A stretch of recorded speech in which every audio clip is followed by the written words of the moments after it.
Hi hello friends, പുതിയൊരു സ്റ്റോറിയിലേക്ക് എല്ലാവർക്കും സ്വാഗതം.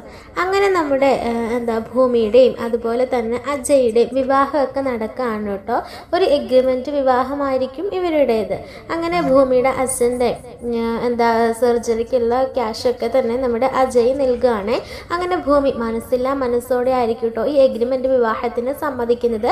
കാരണം തന്നെ അത്രമാത്രം സ്നേഹിക്കുകയും വിശ്വസിക്കുകയും ഒക്കെ ചെയ്യുന്ന ആ മുത്തശ്ശിയുടെയും അതുപോലെ തന്നെ സത്യനങ്ങൾ അങ്ങനെ ആ കുടുംബത്തിലുള്ള എല്ലാവരെയും കബളിപ്പിച്ചുകൊണ്ടാണല്ലോ ഈ ഒരു വിവാഹം ചെയ്യുന്നതെന്ന് ഓർത്തിട്ട് ഭൂമിക്ക് വല്ലാത്ത സങ്കടവും പ്രയാസവും ഒക്കെ തന്നെ ഉണ്ടെങ്കിലും തൻ്റെ അച്ഛൻ്റെ ജീവൻ രക്ഷിക്കാൻ വേണ്ടി തനിക്ക് പണം കണ്ടെത്തേണ്ടതുണ്ട്. അതിന് ഇതല്ലാതെ മറ്റു മാർഗ്ഗമൊന്നും ഇല്ലാത്തത് കൊണ്ട് തന്നെ ഭൂമി അങ്ങനെ സമ്മതം മൂളിയിട്ടായിരിക്കും കേട്ടോ ഈ ഒരു എഗ്രിമെൻ്റ് വിവാഹം നടക്കുന്നത്. അങ്ങനെ ഈ എഗ്രിമെൻറ്റിലൂടെ അജയ് പറയുന്നുണ്ട്, തൻ്റെ പ്രിയതമയും താൻ ജീവന് തുല്യം സ്നേഹിക്കുന്ന ആ നയന തിരിച്ചു വരികയാണെങ്കിൽ അപ്പോൾ തന്നെ ഡിവോഴ്സ് ചെയ്യണമെന്നും ഒക്കെയുള്ള കാര്യങ്ങൾ ആ എഗ്രിമെൻറ്റിൽ എഴുതി ചേർത്തിട്ടുണ്ട് കേട്ടോ. അതുപോലെ തന്നെ പരസ്പരം ഒരു വീട്ടിൽ ഒരു മുറിയിൽ ആണ് താമസിക്കുന്നതെങ്കിലും ഭൂമിയുടെ ശരീരത്തിൽ സ്പർശിക്കാനോ ഒന്നും തന്നെ അനുവാദമില്ല. അങ്ങനെ കുറേ കാര്യങ്ങൾ കൂട്ടിച്ചേർത്തിരിക്കുന്ന ഒരു എഗ്രിമെൻ്റ് ആയിരിക്കും കേട്ടോ ഇവരുടേത്.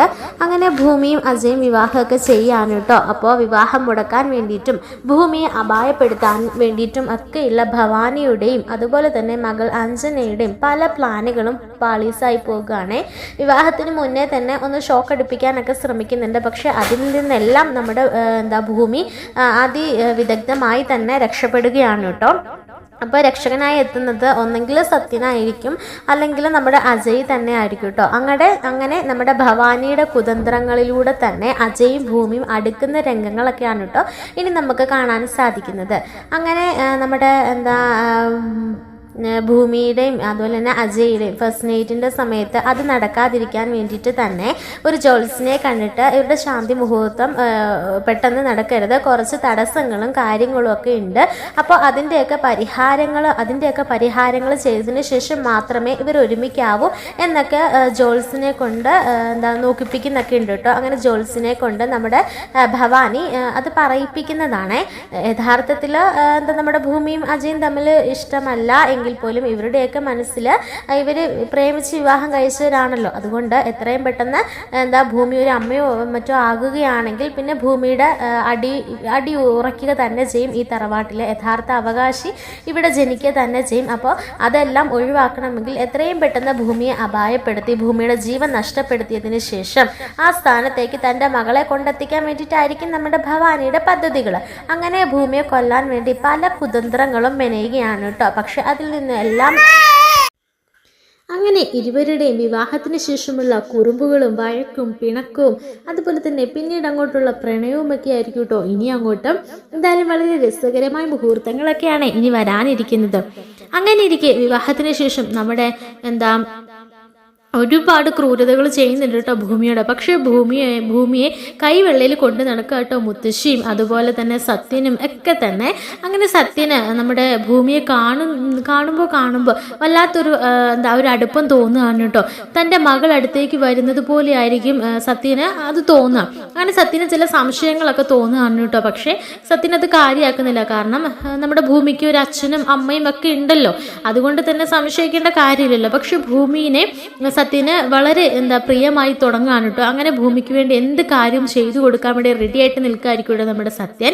അങ്ങനെ നമ്മുടെ അജയും ഭൂമിയും തമ്മിലുള്ള വഴക്കുകളും പിണക്കങ്ങളും ഒക്കെ മാറ്റി വെക്കുകയും ഇവർ തമ്മിൽ ഒരുമിപ്പിക്കുകയൊക്കെ ചെയ്യുന്നത് സത്യനായിരിക്കും കേട്ടോ. കട്ടയ്ക്ക് തന്നെ നമ്മുടെ മുത്തശ്ശിയും കൂടെ ഉണ്ടാവുകയെ. അങ്ങനെ ഭൂമിയുടെ ആ ഒരു സ്വഭാവശുദ്ധിയും അതുപോലെ തന്നെ എല്ലാവരോടുള്ള പെരുമാറ്റവും ആ കൈപുണ്യവും ഒക്കെ കണ്ട് മുത്തശ്ശിയുടെ മതി മറക്കാൻ കേട്ടോ മുത്തശ്ശി തലയിൽ കയറ്റി വെച്ചിരിക്കുകയെന്ന് തന്നെ പറയാം. അപ്പോൾ മുത്തശ്ശിക്കാണെങ്കിൽ ഭൂമിയോടുള്ള ആ ഒരു വല്ലാത്തൊരു അടുപ്പവും സ്നേഹവും ഭൂമിയെ എല്ലാവരും ഇങ്ങനെ സ്നേഹിക്കുന്നതൊക്കെ കാണുമ്പോൾ നമ്മുടെ അഞ്ജനയ്ക്ക് ഭവാനിക്കൊന്നും അത് അത്ര പിടിക്കുന്നില്ല കേട്ടോ. അങ്ങനെ അഞ്ജന വല്ലാത്ത രീതിയിൽ ദേഷ്യപ്പെടുകയും അതുപോലെ തന്നെ പല ക്രൂരതകളൊക്കെ കാണിക്കുകയൊക്കെ ചെയ്യുന്നുണ്ട്.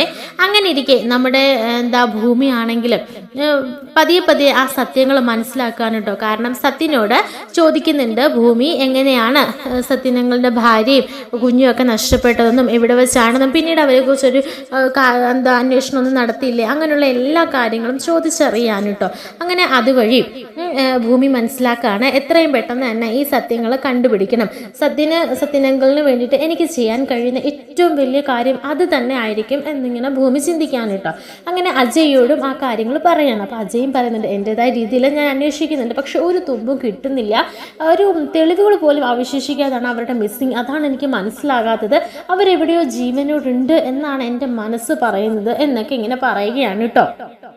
അങ്ങനെ ഭൂമി തന്നെ എല്ലാ കാര്യങ്ങളും ഇങ്ങനെ അന്വേഷിക്കുകയാണ് കേട്ടോ. അങ്ങനെ അവസാനം ഭൂമി ആ സത്യങ്ങളൊക്കെ മനസ്സിലാക്കുകയും ചെയ്യുന്നുണ്ട്.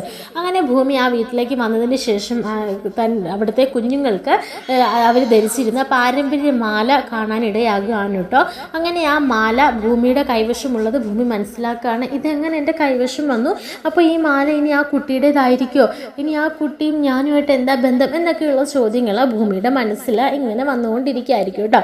അങ്ങനെ ഭൂമി ഈ കാര്യങ്ങളെക്കുറിച്ച് ചോദിച്ചറിയാൻ വേണ്ടിയിട്ട് അച്ഛൻ്റെ അടുക്കിലേക്ക് ചെല്ലുകയാണ്. അങ്ങനെ ഭൂമി ചോദിക്കുന്നുണ്ട്, അച്ഛാ അവിടെ സത്യനങ്ങൾ പറഞ്ഞിരുന്നു എന്നോട് ഈ മാല, അച്ഛൻ എനിക്ക് അന്ന് സമ്മാനിച്ച മാലയില്ലേ, കുഞ്ഞുനാൾ മുതൽ ഞാൻ കഴുത്തിൽ അണിയുന്ന മാല, ആ മാലയാണെങ്കിൽ അവരുടെ പാരമ്പര്യ സ്വത്താണെന്ന് പോലും, അവിടെ ഉണ്ടാവുന്ന കുഞ്ഞുങ്ങൾക്ക് അണിയുന്ന മാലയാണത്. അജയേട്ടനും അതുപോലെ തന്നെ അഞ്ജനയ്ക്കും ഒക്കെ ആ മാലയുണ്ട്, അതെങ്ങനെ എൻ്റെ കൈവശം വന്നത് എന്നൊക്കെ ചോദിക്കുമ്പോൾ നമ്മുടെ അച്യുതൻ പറയുന്നുണ്ട്, അത് പിന്നെ എന്നൊക്കെ പറഞ്ഞ് ഇങ്ങനെ പരക്കം പായുമ്പോഴത്തേക്കിനും പെട്ടെന്ന് നമ്മുടെ അമ്മ പറയാണ്, അത് പിന്നെ മോളെ അവർക്ക് മാത്രമേ ഉണ്ടാവുകയുള്ളൂ എന്നുണ്ടോ? ഒരേപോലെ എത്ര മാലകൾ വളകളൊക്കെ ഓരോരുത്തർക്കുണ്ട് എന്ന് പറയുന്നത് പോലെ എന്നിങ്ങനെ പറയുമ്പോൾ പെട്ടെന്ന് അച്യുതന് അത് വിശ്വസനീയമായിട്ട് തോന്നുന്നില്ല. അതായത് ഭൂമി അത് വിശ്വസിക്കുമെന്ന് തോന്നുന്നില്ല. അതുകൊണ്ട് തന്നെ പെട്ടെന്ന് അച്യുതൻ പറയാണ്, മോളെ അതെനിക്ക് വഴിയിൽ വെച്ച് കളഞ്ഞു കിട്ടിയതാ. അപ്പോൾ അത് കണ്ടപ്പോൾ എന്തോ ഒരു ചൈതന്യം തോന്നി, ഞാൻ എടുത്ത് സൂക്ഷിച്ചു എന്നേ ഉള്ളൂ.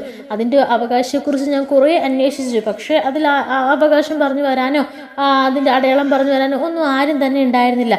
എന്തെങ്കിലും ഇതിനെക്കുറിച്ചൊരു തുമ്പ് കിട്ടുവാണെങ്കിൽ അത് തിരികെ അത് യഥാർത്ഥ അവകാശത്തിൽ കൊടുക്കണമെന്ന് തന്നെ എനിക്ക് ഉറപ്പുണ്ടായിരുന്നു. അതുവരെ ഞാൻ സൂക്ഷിച്ചതാണ്. അപ്പോൾ ഞങ്ങൾക്ക് ആകെയുള്ള ഏക മകൾ നീയല്ലേ, അതുകൊണ്ട് നിൻ്റെ കഴുത്തിൽ അണിയിച്ചു എന്നേ ഉള്ളൂ എന്നിങ്ങനെ പറഞ്ഞ് അത് വഴി തിരിച്ച് വിടുകയാണ് കേട്ടോ. അപ്പോൾ ഇത് കേൾക്കുമ്പോൾ അത് ഭൂമി വിശ്വസിക്കുകയാണ്. അങ്ങനെ ഭൂമി വീട്ടിലേക്ക് ചെന്നതിന് ശേഷം ഭൂമി ഇങ്ങനെ ചിന്തയിൽ തന്നെ മുഴുകിയിരിക്കുകയായിരിക്കും കേട്ടോ. എന്നിട്ട് ഭൂമി എന്നാലും അച്ഛൻ്റെ കയ്യിൽ അതെങ്ങനെ വന്നു? അച്ഛൻ്റെ സ്വഭാവം വെച്ച് അച്ഛൻ മറ്റുള്ളവരുടെ ഒന്നും തന്നെ എടുക്കുന്നതല്ല, പിന്നെ ഇതെങ്ങനെ അച്ഛൻ്റെ കൈകളിൽ വന്നത് എന്നിങ്ങനെ ചിന്തിച്ചുകൊണ്ടിരിക്കുകയായിരിക്കും കേട്ടോ.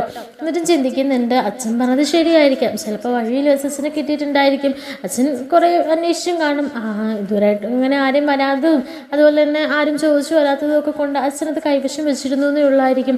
അങ്ങനെ അങ്ങ് സമാധാനിക്കാമല്ലേ.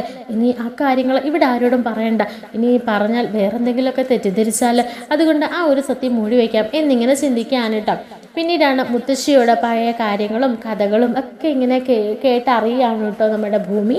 അങ്ങനെ ഭൂമിയുടെ പണ്ടത്തെ സത്യൻ്റെ ഭാര്യയും കുഞ്ഞും ഒക്കെ ആയിട്ടുള്ള ആ ഒരു ജീവിതത്തെക്കുറിച്ചും പണ്ടത്തെ ആ കഥകളും അവരുടെ തറവാട്ടിലുള്ള കാര്യങ്ങളും ഒക്കെ ഇങ്ങനെ ഭൂമിയോട് പറയാൻ കേട്ടോ.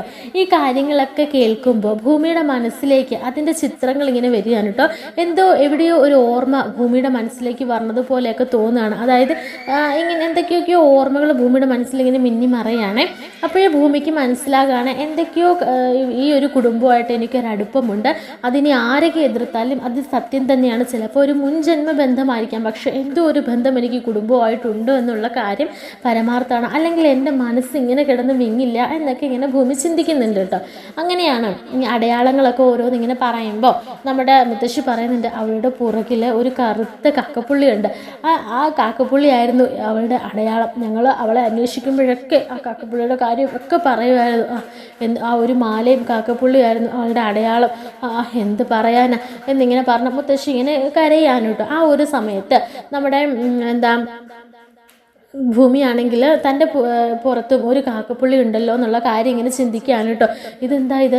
ആ സ്വർണ്ണമാല, ആ മാല എൻ്റെ കൈവശമുണ്ട്, ഇപ്പോൾ ഇവർ പറയുന്ന കാക്കപ്പുള്ളിയും എൻ്റെ കൈവശമുണ്ട്. അപ്പോൾ ഇനി സത്യനങ്ങളുടെ മകൾ ഞാനായിരിക്കുമോ? അപ്പോൾ പിന്നെ എൻ്റെ അച്ഛൻ അച്യുതനല്ലേ? അപ്പോൾ പിന്നെ അതെങ്ങനെ സംഭവിച്ചു എന്നൊക്കെ ഇങ്ങനെ ആലോചിച്ച് ആകെ ടെൻഷൻ അടിച്ച് നിൽക്കുമായിരിക്കും കേട്ടോ നമ്മുടെ ഭൂമി.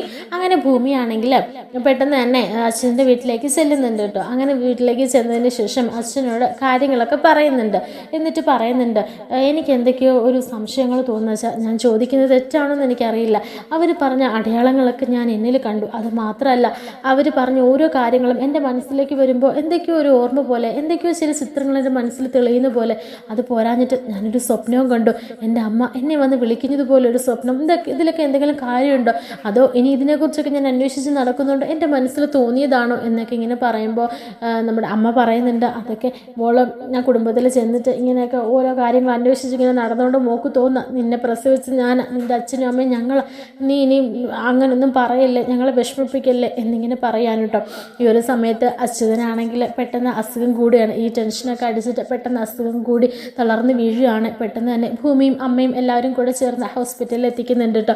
ആ ഒരു സമയത്ത് ഡോക്ടർ പറയുന്നുണ്ട് അച്യുതനോടല്ല ഭൂമിയോട് പറയുന്നുണ്ട്, എന്തോ ഷോക്കായിട്ടുള്ള കാര്യങ്ങളൊക്കെ കേട്ടു, അതാ അച്യുതന് പെട്ടെന്ന് അത് താങ്ങാൻ കഴിയാതെ വന്നത്. ഇനി ഷോക്കായിട്ടുള്ള കാര്യങ്ങളൊന്നും അച്യുതനിൽ നിന്ന് നിങ്ങൾ മറച്ചു വെക്കുക, അല്ലെങ്കിൽ നിങ്ങളൊന്നും പറയാതിരിക്കുക. പരമാവധി നിങ്ങൾ സന്തോഷം നൽകുന്ന കാര്യങ്ങൾ മാത്രം പറയുക. ഇനി ആ ഹൃദയത്തിന് താങ്ങാൻ കഴിയുന്ന കാര്യങ്ങളൊക്കെ വളരെ വിരളമാണ്. അദ്ദേഹത്തിന് ബോഡി വളരെ വീക്കാണ്. അതുകൊണ്ട് നിങ്ങൾ നന്നായിട്ട് ശ്രദ്ധിക്കണം എന്നൊക്കെ പറയുന്നുണ്ട് കേട്ടോ. ഈ സമയത്ത് നമ്മുടെ ഭൂമിയാണെങ്കിൽ വല്ലാത്ത പ്രയാസത്തിൽ നീറുകയാണ്. കാരണം താൻ പറഞ്ഞ കാര്യങ്ങളൊക്കെ കേട്ടിട്ടല്ലേ അച്ഛൻ ഈ ഒരു അവസ്ഥ വന്നതെന്നോർത്ത് ഭൂമിക്ക് വല്ലാത്ത പ്രയാസവും സങ്കടവും ഒക്കെ ഉണ്ട് കേട്ടോ. അങ്ങനെ ഭൂമി ആ ഒരു അന്വേഷണം അവിടെ വെച്ച് അവസാനിപ്പിക്കാൻ തീരുമാനിക്കുകയാണ്. കാരണം മറ്റൊന്നുമല്ല, തൻ്റെ അച്ഛനും അമ്മയും ഇതല്ലെങ്കിൽ പോലും ഞാനിനി അതൊന്നും അന്വേഷിക്കാനോ ഒന്നിനും നിൽക്കുന്നില്ല. കാരണം എനിക്ക് എപ്പോഴും വലുത് ഇവർ മാത്രമാണ്, ഇവരാണ് എൻ്റെ എല്ലാം എന്ന് പറഞ്ഞിട്ട് ഭൂമി ഹോസ്പിറ്റലിൽ നിന്നും പിന്നെ അങ്ങ് പോകുകയാണ് കേട്ടോ. ഈ ഒരു സമയത്ത് പിറ്റേ ദിവസം ഹോസ്പിറ്റലിലേക്ക് ഭൂമി വരുമ്പോൾ ഡോറ് പാതി ചാരിയിട്ടുണ്ടായിരിക്കും കേട്ടോ. അത് തുറക്കാൻ വരുമ്പോഴായിരിക്കും അച്യുതൻ പറയുന്നത്, ആ സത്യങ്ങളൊക്കെ മോള് മിക്കവാറും അറിഞ്ഞെന്നാണ് തോന്നുന്നത്. ഇനി അവൾ നമ്മളോട് നേരിട്ട് ചോദിച്ചില്ലേ, ഇനി എന്നാണോ അവൾ നമ്മളിൽ നിന്നും പടിയിറങ്ങി പോകുന്നത്, അതാലോചിക്കുമ്പോൾ എൻ്റെ മനസ്സ് നീറുകയാണ്. നമുക്കുള്ള സ്വത്ത് അവളാണ്. ഇല്ലെങ്കിൽ നമ്മൾ പിന്നെ എങ്ങനെ ജീവിക്കും? അപ്പോൾ അമ്മ പറയുന്നുണ്ട്, എനിക്ക് അവളില്ലാതെ ജീവിക്കാൻ കഴിയുമെന്ന് എനിക്ക് തോന്നുന്നില്ല ചേട്ടാ. ഞാൻ അപ്പോഴും ജീവനെടുക്കും. എനിക്ക് പിന്നെ എൻ്റെ മോളില്ലാതെ എനിക്കൊരു ജീവിതമില്ല. ഇത്രയും കാലം പോറ്റി വളർത്തിയതല്ലേ അവളെ നമുക്ക് കൊടുക്കാൻ അത്രയും സ്നേഹവും എല്ലാം കൊടുത്ത് അവളെ വളർത്തിയതല്ലേ. അവസാനം അവൾ നമ്മളിൽ നിന്ന് പോകുക എന്ന് പറഞ്ഞാൽ അതെനിക്ക് സഹിക്കാൻ പറ്റുന്ന കാര്യമില്ല. അതുകൊണ്ട് ഒരിക്കലും ഈ സത്യം അവൾ അറിയരുത്. ഈ സത്യം ചേട്ടൻ എങ്ങനെയെങ്കിലും മറച്ചു വെക്കണം. ഒരിക്കലും ഈ സത്യം അവൾ അറിയരുത് എന്നൊക്കെ പറയുന്നുണ്ട് കേട്ടോ. അപ്പോൾ അച്യുതൻ പറയുന്നുണ്ട്, ഇപ്പോൾ നമ്മൾ പറഞ്ഞിട്ടാണ് അവൾ ഈ സത്യങ്ങളൊക്കെ അറിഞ്ഞത്. അവളുടെ മനസ്സിൽ സംശയത്തിൻ്റെ ഒരു കരട് വീണത് കണ്ടോ.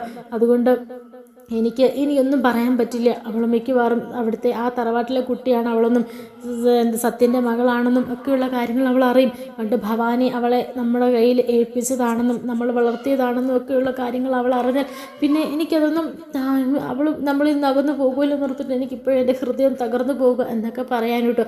ഇതെല്ലാം കേട്ടുകൊണ്ട് നിൽക്കുമായിരിക്കും കേട്ടോ നമ്മുടെ ഭൂമി. അങ്ങനെ ഹൃദയം തകർന്നു പോകുകയാണ്. അങ്ങനെ ഭൂമി എന്നിട്ട് ഇങ്ങനെ ചിന്തിക്കുന്നുണ്ട്, എൻ്റെ ഈശ്വര, അപ്പോൾ എൻ്റെ അച്ഛൻ ആ സത്യനങ്ങളായിരുന്നു. അപ്പോൾ അതായിരുന്നു സത്യനങ്ങളെ കാണുമ്പോൾ എനിക്ക് എന്തോ ഒരു അടുപ്പം ഫീൽ ചെയ്തത് എന്നൊക്കെ പറഞ്ഞിട്ട് ഇങ്ങനെ കരയാൻ കേട്ടോ, പൊട്ടി കരയാൻ കേട്ടോ.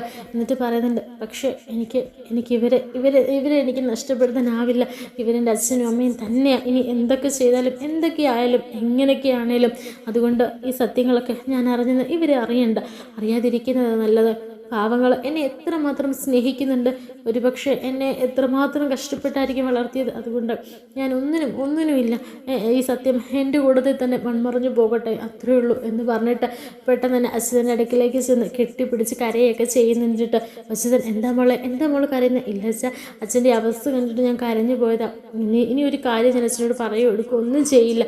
അച്ഛൻ ആരോഗ്യത്തോടെ ഇരിക്കുക, അത് മാത്രം മതി എനിക്ക് എന്നൊക്കെ പറഞ്ഞ് സന്തോഷത്തോടുകൂടി സംസാരിച്ചുകൊണ്ട് നിൽക്കുമായിരിക്കും കേട്ടോ. അങ്ങനെ വീട്ടിലേക്ക് വന്നതിന് ശേഷം നമ്മുടെ ഭൂമിയാണെങ്കിൽ ആ ഫോട്ടോയിൽ നോക്കി അങ്ങനെ കരയാണ് കേട്ടോ. അങ്ങനെ ഭൂമിയുടെ അമ്മയുടെ ഫോട്ടോയിൽ ഒക്കെ നോക്കിയിട്ട് വളരെ സങ്കടത്തിൽ പ്രയാസത്തിൽ നിൽക്കുകയും സംസാരിക്കുകയും ഒക്കെ ചെയ്യുകയാണെ. ഇതിനോടൊപ്പം സത്യം വരുമ്പോൾ ഓടി വന്ന് സത്യനെ കെട്ടിപ്പിടിക്കാൻ കേട്ടോ. അപ്പോൾ സത്യം ചോദിക്കുന്നുണ്ട്, എന്താ മോളെ, എന്താ പറ്റി, മോളിതിനെ കരയുന്നത്? അത് പിന്നെ എനിക്ക് വല്ലാത്തൊരു സങ്കടം മനസ്സിന് വല്ലാത്തൊരു പ്രയാസം. അപ്പോൾ അത് അങ്കിളിനോട് വന്ന് പറഞ്ഞാൽ തീരുമെന്ന് എനിക്ക് തോന്നി. അതാ ഞാൻ അങ്കിളിൻ്റെ അടുക്കിലേക്ക് ഓടി വന്നത്. അങ്കിളിൻ്റെ ഒരു സാന്നിധ്യം തന്നെ എനിക്ക് വല്ലാത്തൊരു പോസിറ്റീവ് എനർജി എന്നൊക്കെ പറയാൻ കേട്ടോ. ആ സമയത്ത് സത്യം പറഞ്ഞിട്ട് അതെനിക്കും തോന്നി. എന്തായാലും ഒരു കാര്യം ഞാൻ പറയട്ടെ, എൻ്റെ മകൾ നഷ്ടപ്പെട്ട ആ ഒരു ദുഃഖം നീ വന്നതിന് ശേഷമാണ് എനിക്ക് അത് ഒന്ന് മാറി തുടങ്ങിയത്. കാരണം എനിക്ക് നിന്നെ കാണുമ്പോഴെല്ലാം എൻ്റെ മകൾ എൻ്റെ അടുത്ത് ഉള്ള പോലൊരു തോന്നലാണ് എനിക്ക്. നീ ഇനി മുതൽ അങ്കിളേന്ന് വിളിക്കണ്ട, എന്നെ അച്ഛാന്ന് വിളിച്ചാൽ മതി, അതാ എനിക്കിഷ്ടം എന്നൊക്കെ പറയാൻ കേട്ടോ. അങ്ങനെ കണ്ണും മനസ്സും നിറഞ്ഞ് നമ്മുടെ ഭൂമി അച്ഛാന്ന് വിളിക്കുന്നുണ്ട്. അതൊക്കെ വളരെ ആസ്വദിച്ച് കേൾക്കുകയും ചെയ്യുന്നുണ്ട് കേട്ടോ നമ്മുടെ സത്യന്. ഇപ്പോൾ സത്യന് അറിയുന്നില്ല ഇത് തൻ്റെ മകളാണെന്ന്. പക്ഷേ ആ ഭൂമി അത് തൻ്റെ അച്ഛനാണ് എന്ന സത്യം തിരിച്ചറിഞ്ഞിട്ടാണ് അച്ഛ എന്ന് വിളിക്കുന്നതൊക്കെ കേട്ടോ. അങ്ങനെ ഈ ഒരു ഇത് കണ്ടുകൊണ്ട് വരികയാണ് കേട്ടോ മുത്തശ്ശി.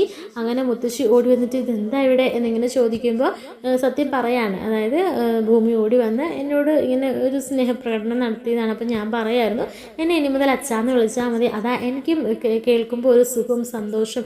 എനിക്ക് എന്നെ അച്ഛാന്ന് വിളിക്കാൻ ആരും ഇല്ലല്ലോ, ആ ഒരു സ്ഥാനം ഇനി എൻ്റെ ഭൂമി മോൾക്ക എന്ന് പറഞ്ഞിട്ട് ഇങ്ങനെ കെട്ടിപ്പിടിക്കുന്നുണ്ട് കേട്ടോ.